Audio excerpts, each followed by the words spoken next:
Hello दोस्तों, नमस्कार। स्वागत है आप सभी का हमारे यूट्यूब चैनल यूट्यूबर नेट में।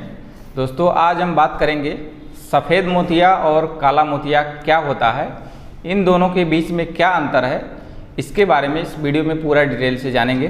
तो वीडियो को पूरा अंत तक देखिए, क्योंकि काला मोतिया और सफ़ेद मोतिया में बहुत सारे मरीज़ कन्फ्यूज़ रहते हैं कि ये दोनों बीमारियाँ एक ही हैं और दोनों का इलाज एक ही है। इसी चीज़ को क्लियर करने के लिए इस वीडियो पर आज हम आए हैं, तो वीडियो को अंत तक देखिए।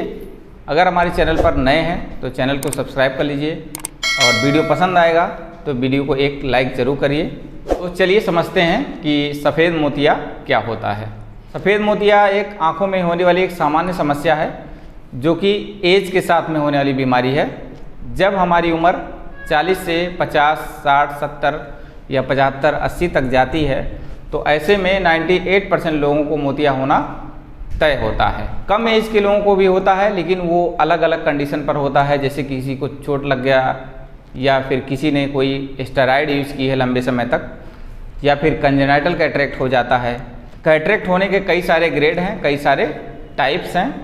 लेकिन सफ़ेद मोतिया क्या होता है, हमारी आँखों में जो ये हमारी जो कार्निया है, कार्निया के पीछे प्यूपिल के पीछे एक लेंस होता है, क्रिस्टलाइन नेचुरल लेंस होता है, जो बिल्कुल ट्रांसपेरेंस पारदर्शी होता है।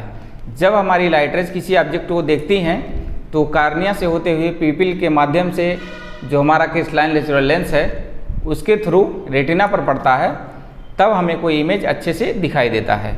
तो सफ़ेद मोतिया में क्या होता है, जब हमारी एज धीरे धीरे करके ग्रो करती है, तो उसमें कुछ क्लाउडीनेस आ जाता है, कुछ धुंधलापन आ जाता है, जिससे हमारी इमेज हल्का हल्का ब्लर होने लगती है। तो उसी क्लाउडीनेस को ही हम सफ़ेद मोतिया बोलते हैं, मोतियाबिंद बोलते हैं। कई जगहों पे कई नाम से इसे जाना जाता है, जिसे अंग्रेजी में हम कैटरेक्ट बोलते हैं।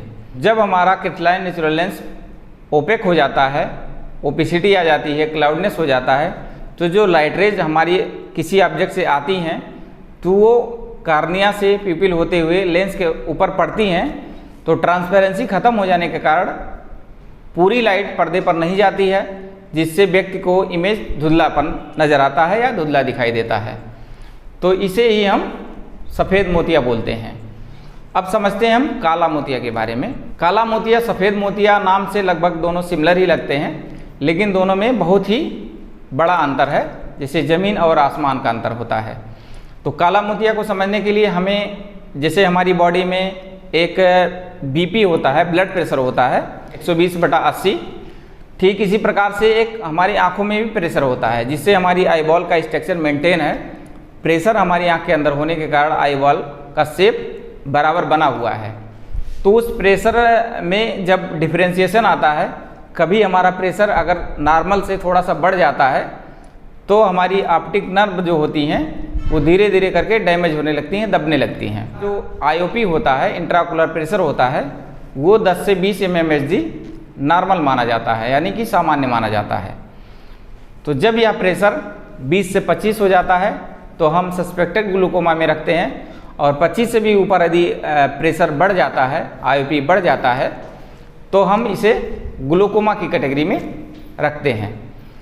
जब हमारा प्रेशर 25 से ऊपर रेगुलर वे में रहने लगता है, जैसे 2 दिन, 10 दिन, 1 महीना, 2 महीना, तो क्या होता है, जब प्रेशर बढ़ने की वजह से जो हमारी पर्दे की नसें होती हैं, ऑप्टिक नर्व जो होती हैं, वो धीरे धीरे करके प्रेशर के कारण दबने लगती हैं, जिससे वो नस हमारी ऑप्टिक नर्व जो है वो सूखने लगती है। क्योंकि जो ऑप्टिक नर्व का कनेक्शन है हमारा है, वो सीधा ब्रेन के साथ होता है। जब हम किसी ऑब्जेक्ट को देखते हैं, तो वो लाइट कार्निया, प्यूपिल, लेंस से होते हुए पर्दे पर गिरती है ऑप्टिक नर्व पर। तो ऑप्टिक नर्व से सीधे ब्रेन को मैसेज जाता है कि क्या चीज़ हम देख रहे हैं, कोई ट्रेन है, प्लेन है, या फिर पेड़ पौधा है, जंगल है, झरना है। तो वो मैसेज के थ्रू दिमाग तुरंत समझ जाता है कि मैं व्यक्ति किस चीज़ को देख रहा है। लेकिन जब उसी नस में प्रेशर पड़ने लगता है, दबाव पड़ने लगता है, तो वो नस धीरे धीरे करके डैमेज होने लगती है, सूखने लगती है। एक दिन ऐसा आता है कि आदमी पूरी तरह से ब्लाइंड भी हो सकता है, क्योंकि काला मोतिया को साइलेंट किलर भी बोला जाता है। कोई विशेष लक्षण नहीं सामने आते हैं कि व्यक्ति को पता चल जाए कि हमें काला मोतिया हो चुका है। जब कोई स्क्रीनिंग अपनी आँखों का कराता है कोई व्यक्ति, तभी जाके पता चलता है कि समलबाई आँखों में हो चुकी है।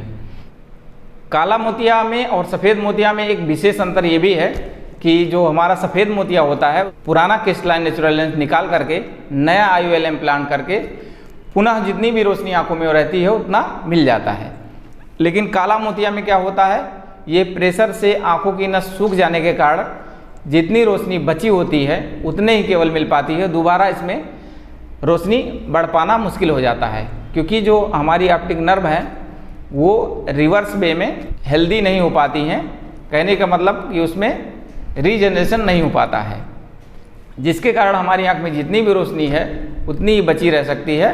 तो इसका काला मोतिया का मैनेजमेंट बहुत ही ज़रूरी है और काला मोतिया का ऑपरेशन भी विशेष स्थिति में किया जाता है, नहीं तो बहुत सारे मरीजों को आई ड्रॉप के ही सहारे ज़िंदगी काटनी पड़ती है। जैसे कि कोई शुगर का दवाई खाते हैं, BP की दवाई खाते हैं, ऐसे इसका भी काला मोतिया का आई ड्रॉप चलता है, जो कि सामान्यतः सुबह शाम या रात में या दोपहर में डालने को दिया जाता है। तो इसे जब तक व्यक्ति की ज़िंदगी रहती है तब तक डालना होता है, जिससे जितनी भी आंखों की रोशनी बची हो 10%, 20%, 50%, 70% उतनी बचाई जा सके, क्योंकि ये रोशनी इरिवर्सिबल है, रोशनी पुनः वापस नहीं आ सकती है। और कैटरेक्ट जो मोतिया सफ़ेद मोतिया बिंदु होता है इसमें रोशनी पूरी की पूरी वापस हमको मिल जाती है। तो उम्मीद है आप इस वीडियो को देख करके पूरा समझ गए होंगे कि सफ़ेद मोतिया और काला मोतिया में क्या अंतर हो सकता है और दोनों में से कौन सा ज़्यादा खतरनाक है। और इसके लिए आप प्रिपेयर हो सकते हैं कि अगर आपकी आंख में काला मोतिया है या सफ़ेद मोतिया है तो अपनी आंखों का जांच करा करके इलाज करा सकते हैं, किसी भी नज़दीकी आई हॉस्पिटल में संपर्क करके। वीडियो पसंद आया हो तो एक लाइक ज़रूर कर दीजिए। काला मोतिया के बारे में कोई भी क्वेरी आप जानना चाहते हैं तो कमेंट बॉक्स में कमेंट करिए, उसका जवाब देने की कोशिश किया जाएगा। इसी के साथ वीडियो को समाप्त करते हैं। धन्यवाद, नमस्कार, जय हिंद।